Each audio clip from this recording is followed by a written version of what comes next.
네, 오늘의 정치권 관심 뉴스들 진단해보는 나이트 포커스. 김종혁 국민의힘 비대위원, 김준일 뉴스톱 수석 에디터 두 분 모셨습니다. 어서 오십시오. 안녕하세요. 안녕하세요. 예, 안녕하십니까. 윤석열 대통령이 오늘 국민의힘 지도부와 오찬을 함께 했는데요. 한남동에서 관저 만찬한 이후 지금 2달 정도 된 거죠. 맞아요. 어떤 성격이었습니까, 오늘은? 미리 설날 전에 잡혀 있었다고 해요. 설 전에 잡힌 그런데 일단 일정이고요. 순방 성과를 이제 설명하는 것이 주요 목적이었다 이렇게 얘기를 하시더라고요. 저는 가지 않았기 때문에 예. 모르는데 그래서 이제 대변인들한테 전화해서 취재를 좀 해봤거든요.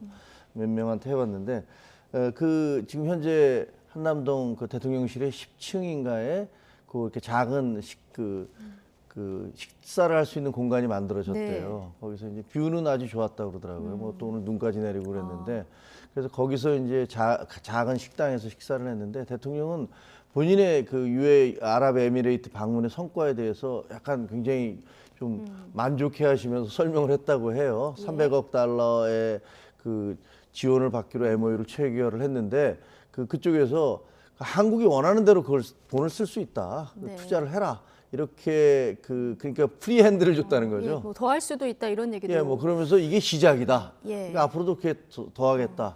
이렇게 얘기를 했고 거기다가 이제 그 중소기업 중앙회장 김기문 회장 같은 경우는 이틀을 더 머물렀대요. 그러면서 거기서 7조인가를 또 이렇게 개별 네. 민간 기업끼리의 수주를 따냈다고 하더라고요. 그리고 뭐 보도됐습니다만 그 청년 벤처 그 농업 벤처를 하는 청년에게 150억을 투자하겠다. 뭐 이런 것을 예. 이것이 바로 결정되기도 하는 등 전체적으로 대통령은 이번에 내가 그 본인이 이제 영업사원 되겠다고 하셨잖아요. 그런 부분에 있어서 열심히 했다. 그리고 앞으로도 계속하겠다. 이런 부분들을 강조를 많이 하셨다고 하더라고요. 경제에 방점이 찍혔다. 예, 대부분 네. 제일 궁금해하는 게 그거잖아요. 그럼 나경원 대표 얘기하셨어요. 그런데 제가 여러 명한테 물어봤는데 정말 한마디도 안 했다. 정말 그런 얘기 한마디도 안 없었다. 했다고 합니까? 예, 어. 그런 얘기 없었고 사실 그렇게 밥 먹으면서 식사하면서 예. 여러 명 있는 자리에서 그런 얘기 하겠습니까? 그러니까 뭐 미리 잡혔다고는 하지만 그래도 어제 불출마 선언을 나경원 전 의원이 했기 때문에 혹시나 얘기가 나오지 않을까 이 부분 말씀하신 대로 가장 궁금해했는데 전혀 나오지 않았다. 만약에 그분이 네. 출마한다고 선언했으면 또 출마한다고 선언했으니까 했다 이렇게 되나요? 예. 아닐 겁니다. 네. 자, 가장 주목받은 부분은 대통령이 3.8 전당대회에 참석하겠다. 자, 이렇게 의견을 밝혔다는 소식이었는데 이거 속보로도 전해지고 했었거든요. 그래서 저희는 이게 전례가 없었나 찾아봤더니 전례가 꽤 있더라고요. 예, 뭐 그 국민의힘 이제 당원에 보면은 7조에 보면은 네. 이제 명예직 외에는 맡을 수 없다라고 하지만은 이제 당원이거든요. 예. 그래서 이제 상징적으로 당의 큰 축제 행사니까 뭐 참석을 했던 전례들이 있고 예. 참석 자체가 문제가 되는 것 같지는 않아요. 다만 이제 이 과정 일련의 과정들을 봤을 때 이거를 단순하게 정말로 즐기기 위해서 축제로서 참석을 하는 것이냐 아니면은 나 여기 나가니까 알았을 때 잘 찍어봐 이렇게 좀 시그널 엄포를 주기 위해서 나가는 것이냐 뭐 이런 해석들이 나오는 거죠. 역대급이잖아요. 사실은 뭐 많은 분들이 뭐 국민의힘 분들 지지자분들이 그렇게 생각 안 하시는 분들이 있지만은 출마를 못하게 이렇게 막는 식의 방식들 그리고 뭐 초선 재선 의원들이 이런 성명서를 내면서 못 나오게 하는 거 이런 것들은 우리나라 정당사에 역사가 없었습니다. 저는 이게 네. 민주주의의 후퇴라고 개인적으로 보고 있는데 뭐 생각은 다를 수가 있겠죠. 그런 상황에서 이런 논란들이 있는 상황에서 참석하신다고 하니까 참 어떻게 될지 그리고 본인의 마음 윤심이 담긴 후보가 아닌 후보가 됐을 때 어떤 표정을 지으실지 만에 하나 그것도 참 개인적으로 궁금하네요. 네.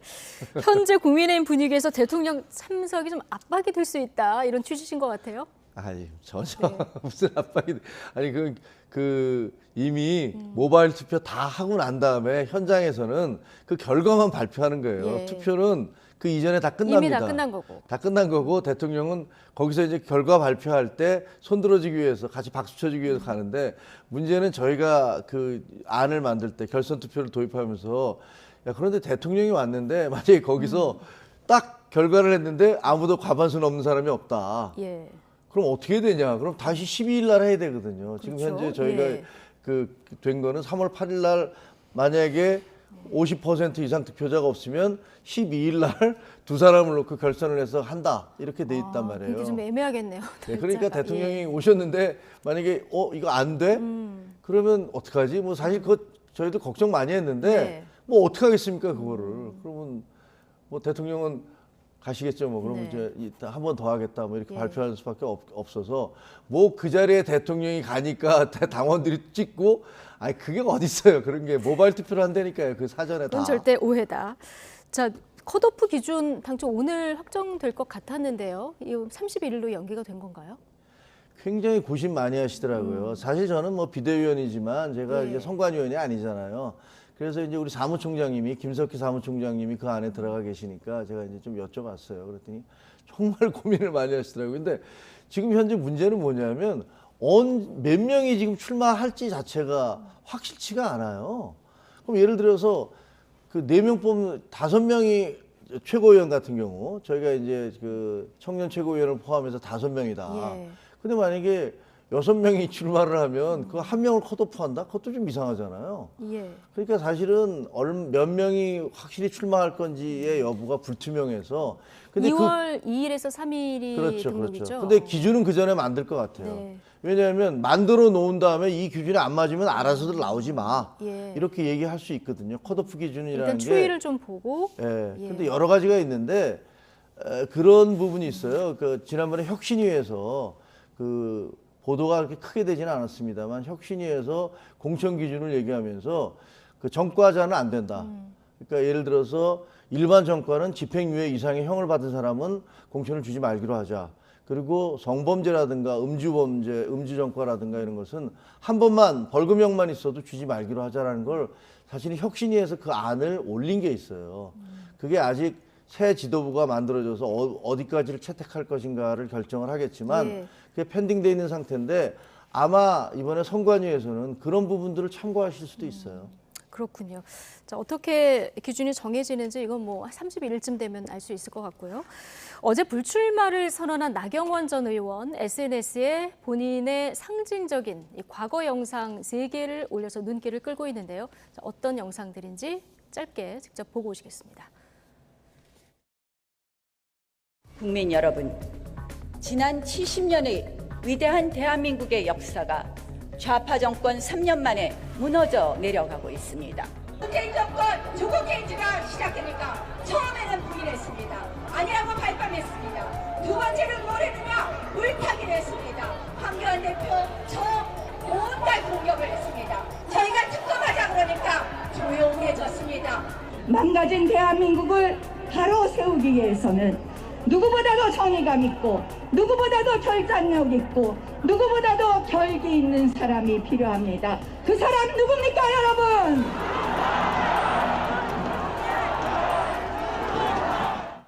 네. 마지막에 보신 저 대통령 후보 지원 유세 발언을 가장 먼저 불출마 선언 뒤에 올렸거든요. 그 다음에도 계속 지금 원내대표 시절의 영상들을 좀 올렸는데 이 영상을 올린 그 속뜻을 어떻게 보십니까? 뭐 본인이 당에 대해서 얼마나 지금까지 로열티가 있었고 최선을 다해 왔다 이런 것들을 지금 뭐 이제 증거로 일종의 이제 보여준 거죠. 그래서 저도 보면서 야 이렇게 열심히 하신 분을 이렇게 매정하게 내치나 좀 이런 생각이 많이 들었어요. 정말 매정하다. 정말 당에 대한 어떤 헌신 이런 것들이 보이잖아요. 지금 얼마나 열정적으로 그때 이제 문재인 정부 투쟁, 민주당을 향해서 투쟁을 했습니까? 그래서 참 정치 매정하다 이 생각이 다시 들고 네.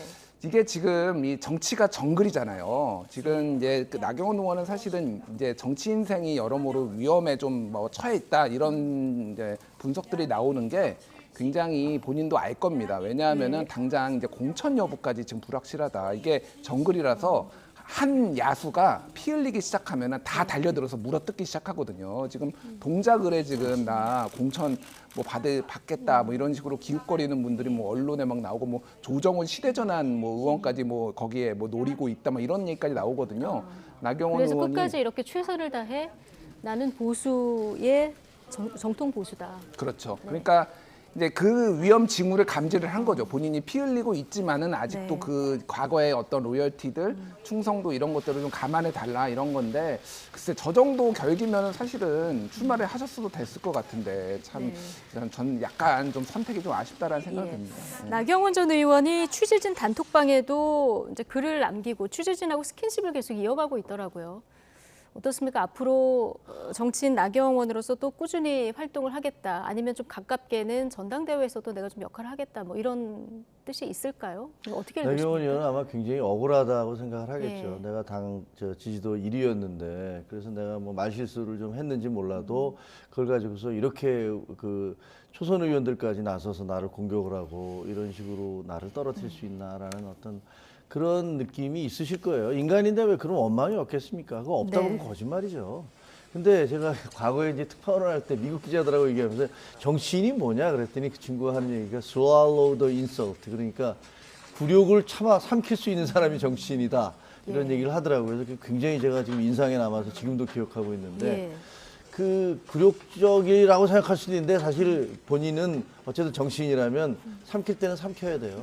좀 삼킨 거 아닙니까? 지금 예. 아니요. 저는 글쎄 좀 다르게 생각하는 게 그 계속 나 잊혀지기 싫어라고 하면서 이렇게 막 그런 액션을 보이시잖아요. 저런 것들을 올리는 것들도 내가 완전히 이렇게 당에 삼키진 못했다. 헌신을 했는데 나를 이럴 수가 있어라는 그런 원망의 감정 같은 것들이 이제 막 예. 드러나는 것 같아요.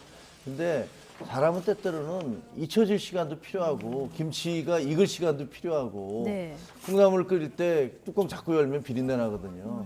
그러니까 어떻게 보면 만약에 본인이 그냥 정말 무소의 불처럼 밀고 나가겠다 그러면 밀고 나간 건데 만약 아니라고 생각을 해서 자기가 물러난다면 좀 침잠하고 약간은 좀 시간을 갖는 것도 필요할 것 같은데 그 부분에 대해서 자꾸만 이렇게 미련을 보이시니까 좀 안타까운 부분도 있어요 오히려. 예.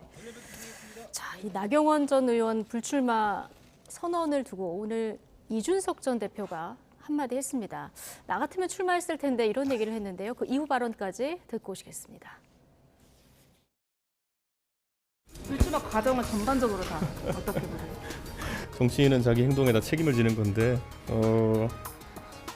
저 같았으면 그렇게 안 했습니다. 어떻게 하셨어요? 나갔겠죠. 선거에 나갔겠죠. 전당대회. 그러니까 정치인들이 항상 상식선에서 움직이는 건 아닌 것 같습니다. 그런데 상식을 초월하는 무슨 행동이 있었다고 한다면은 상식을 초월하는 압박이 있었을 수도 있고 아니면 원래 그런 분이었을 수도 있고 그거는 끝까지 미제로 남겠죠. 정치인은 자기 행동에 책임을 지는 건데 나 같았으면 전대에 나갔을 것이다. 그러면서 뒤에 상식을 초월하는 압박이 있었을 수도 있다 이렇게 언급을 했거든요. 지난번에 나경원 전 의원에 대해서 대통령실에서 해임을 발표한 날 기시감을 느낀다 이런 얘기를 했었는데 지금 이준석 전 대표의 발언에서 뭘 읽으셨습니까? 이준석과 나경원은 다르다 이거를 말하고 싶었던 것 같아요. 나는 결기가 있고 나는 들이받을 용기가 있었다. 근데 나경원은 그러지 못했다. 이거를 얘기하고 싶었던 것 같습니다. 예. 사실은 뭐 다르죠. 두 사람은 정치 인생도 다르고 한 분은 어쨌든 정통 보수로서 굉장히 정통파의 길을 걸어왔고 이준석 대표 같은 경우는 갑자기 떴죠. 사실은. 그리고 이제 뭐 개혁 보수에 좀 더 이제 섞어 있고 네. 뭐 윤석열 대통령하고의 관계도 더 껄끄러웠다라고 볼 수가 있으니까 다만 저는 이제 이준석 대표가 얘기했던 상상을 초월하는 압박들 뭐 요거에 조금 많은 의미가 있을 것 같아요. 본인도 아마 이런저런 압박들 뭐 이런 얘기들을 이제 과거에 했었거든요. 예. 본인이 이제 당 대표에 물러나는 그 과정에서 예를 들면은 뭐 미국으로 뭐 떠나면은 뭐 이런 딜들이 있었다 뭐 이런 얘기들도 비스무리한 얘기도 했으니까 나경원 의원에 대해서도 저는 모르지만 상당히 그 측근들은 그런 부분에 대해서 좀 불만을 토로하는 얘기들이 나왔잖아요. 여러모로 좀 압박이 들어갔다. 그래서 다시 한번 말씀드리면 참 매정하다. 그렇게 당에 헌신하셨던 분인데 그렇게 압박까지 해가면서 눌러 앉혔어야 되나 이 생각이 듭니다. 네. 오늘 김종혁 비대위원께서는 저 자리에 가셨다면서요. 저 있었습니다. 예. 제가 저기 그 펜앤마이크의 과거 유튜브 방송에 그 진행을 좀 했었거든요. 그래서 이제 그 인연으로 해서 5주년 행사였어요 오늘. 그래서 네. 갔더니 이제 안철수 대표도 오셨더라고요. 예. 그 화면에 그리고 이준석 대표 두 분이 오늘 사이가 인사도 굉장히 안 좋으신 하더라고요. 분인데 예. 제가 가운데 껴앉아서 좀 곤란했습니다. 아, 그러셨어요? 아니 농담이고요. 아니 오늘 근데 화면에 보여졌을 때는 이준석 전 대표가 안철수 의원에 다가가서 악수도 하고요. 아이, 당연히 강연 끝나니까 정치인인데 뭐 악수하죠. 네. 공감한다 이런 얘기도 해서 많이 정치 환경이 달라졌구나 많은 분들이 이렇게 느끼셨을 텐데요. 그 오늘 느낀 거는 예. 이준석 대표는 확실히 나하고 세대가 좀 다르구나. 그러니까 미 제너레이션이라고 그러잖아요. 나를 중심으로 하는 세대. 그러니까 아까 나경원 대표에 대해서도 얘기하면서 나 같으면 그렇게 안 했어 이렇게 예. 얘기하시잖아요.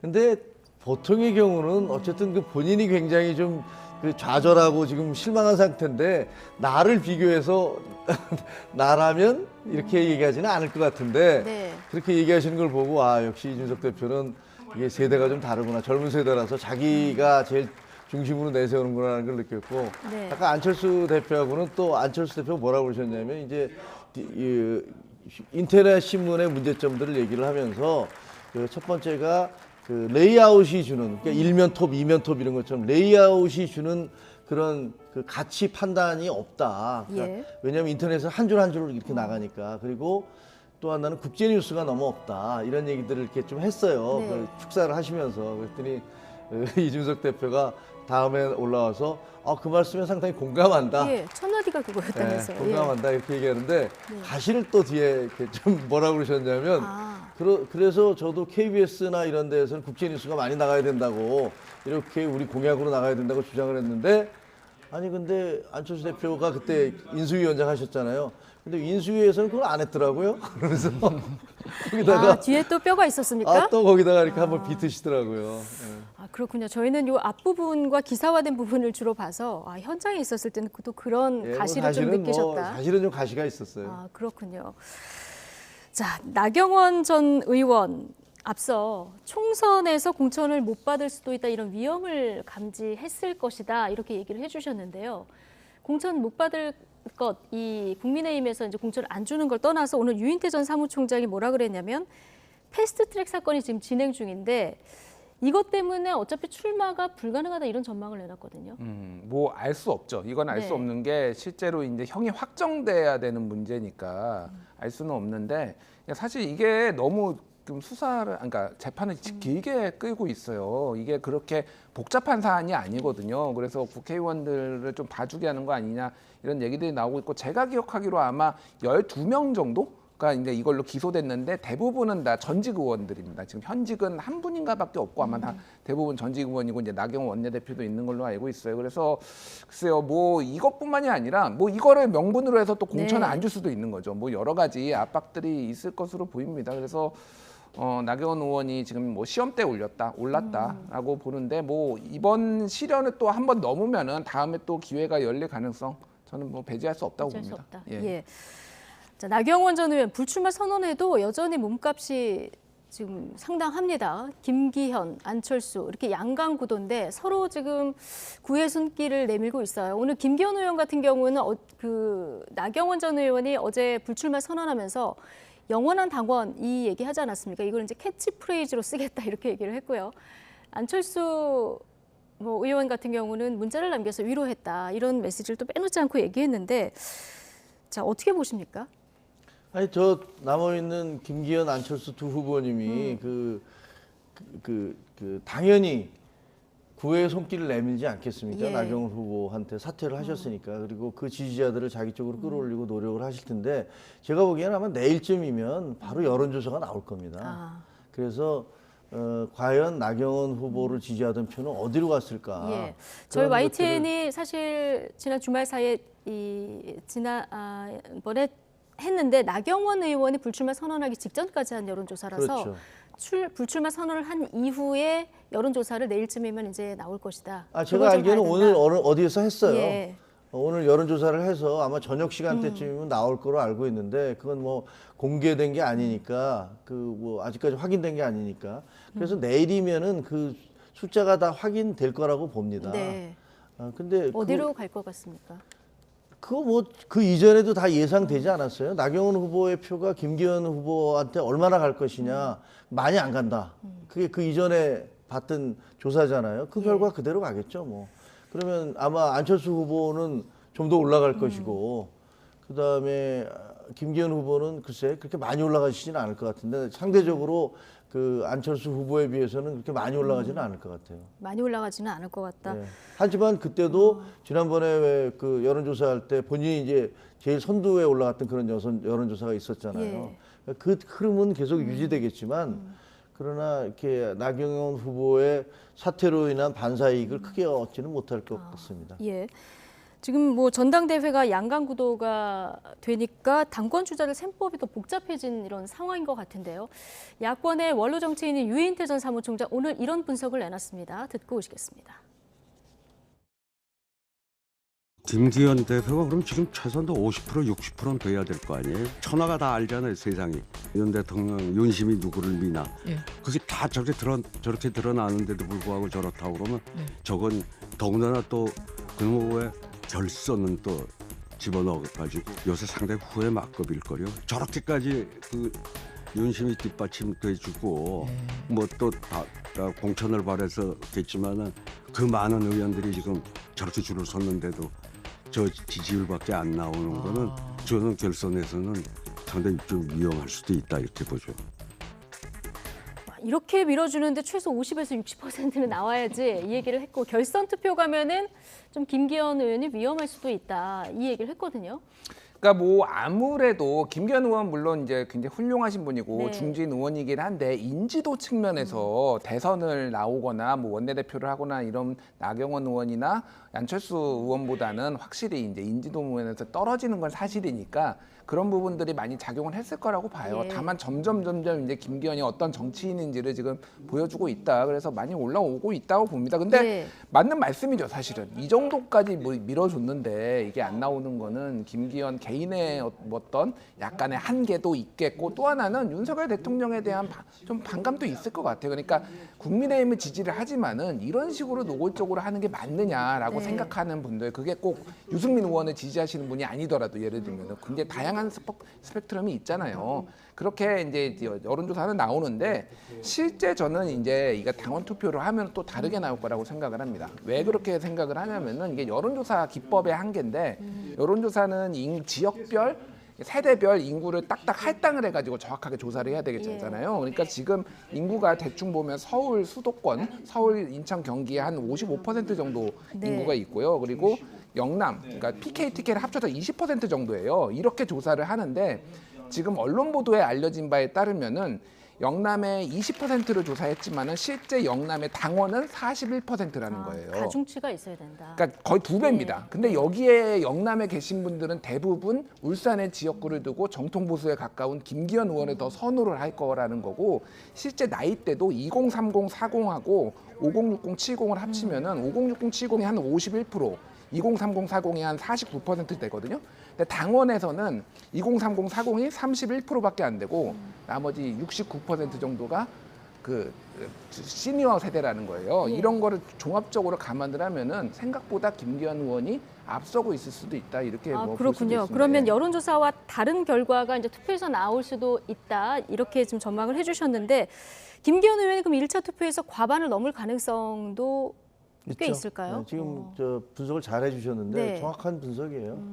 사실은 이제 그냥 지금 나오는 여론조사는 인구 분포별로 하고 지역별 인구 분포별로 하잖아요. 또 세대별 이런 것들에 따라서 하는데 당원의 책임 당원들의 그 분포가 그 인구 분포와 반드시 일치하는 건 아니거든요. 예를 들면 민주당은 예를 들면 호남에 있는 분들이 압도적으로 많고 또 저희 같은 경우도 40% 정도 되니까. 근데 그냥 일반 여론조사에서는 한 20%를 계상해서 하고 있는 거고 연령대도 역시 마찬가지이기 때문에 아마 그 책임 당원들은 더 이제 대통령과 그 당대표가 같은 뭐랄까 전혀 이렇게 완전히 좀 호흡이 잘 맞는 사람이 갔으면 좋겠다라고 네. 생각하는 분들이 많기 때문에 김기현 후보가 좀 더 저평가됐을 수 있어요. 지금 현재 수치로 보면. 그렇군요. 그래서 모르죠. 뭐 그거야 이제 아직 한 달이나 남아 있으니까 정치가 생물이고 또 중간에 무슨 일이 벌어질지 누가 알겠습니까? 그러니까 아무도 그렇게 얘기할 수는 없지만 네. 지금 현재 추세로 하면 혹시 1차에서 그냥 과반 이상을 차지할 수도 있다. 예, 두 분의 뭔가 전망이 좀 비슷했는데요. 마지막 변수는 이제 유승민 전 의원인데 오늘 측근 김웅 의원에게 니는 어찌 생각하노 이렇게 물어봤다고 합니다. 자, 이 얘기가 지금 나온 쪽으로 방점이 찍혔는지 안 찍혔는지 아마 2월 2일, 3일 전에는 결정을 하셔야 되니까 이건 좀 지켜보도록 하고요.